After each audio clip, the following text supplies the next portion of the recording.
أما بعد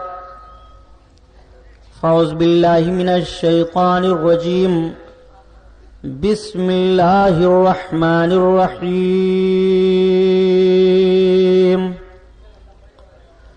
قال الله تعالى في القرآن العظيم والفرقان الحميد عسى أن يبعثك ربك مقاما محمودا صدق الله البصير القدير وصدق رسوله البشير النذير والحمد لله رب العالمين.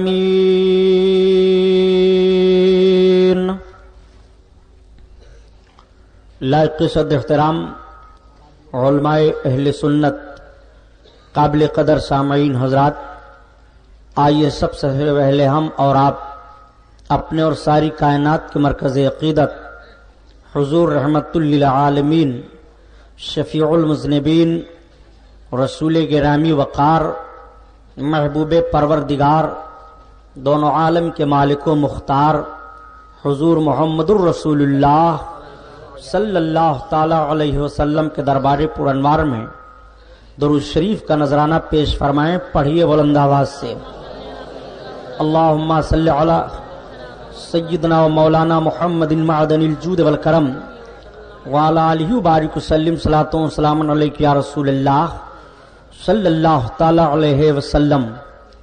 حصول نجات کے لیے اور درود شریف پڑھ لیجیے. اللہم صلی علی سیدنا و مولانا محمد معدن الجود والکرم وعلی آلہ وبارک وسلم. صلاۃ و سلام علیک یا رسول اللہ صلی اللہ تعالی علیہ وسلم.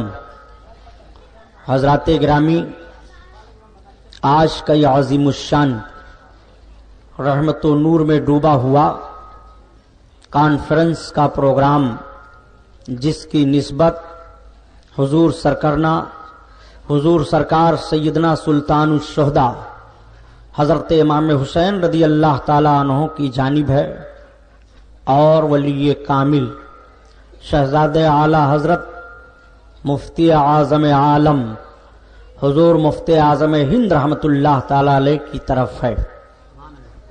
آج کے اس نورانی محفل کا انعقاد جس مخیر قوم ملت کے نام ہوا ہے، وہ عظیم نام کسی کے لیے پوشیدہ نہیں ہے. میری مراد محب العلماء محبوب العوام مخیر قوم و ملت عالی جناب الحاج سیٹھ محترم شاہ عالم صاحب اور آپ کے دوسرے برادران، خصوصاً عالی جناب سیٹھ محمد یونس صاحب برکاتی مدنی اور سنی غریب نواز مسجد کے خطیب و امام حضرت مولانا المحترم محمد فاروق صاحب قبلہ، جملہ حضرات لائق مبارکباد ہیں کہ ایسے پرفتن ماحول میں اپنے آقا صلی اللہ تعالی علیہ وسلم کے ذکر جمیل کی محفل کا انعقاد کر کے غلامی کا ثبوت پیش فرمایا. اس اسٹیج سے آپ حضرات 10 روز تک حضرت علامہ سمیع اللہ صاحب مدہ ذلہ العالی کے بیان کو سنا. میں بھی قریب ہی میں بیان کر رہا تھا. 10 روز تک آپ وہاں برابر بیانات کو سنتے رہے.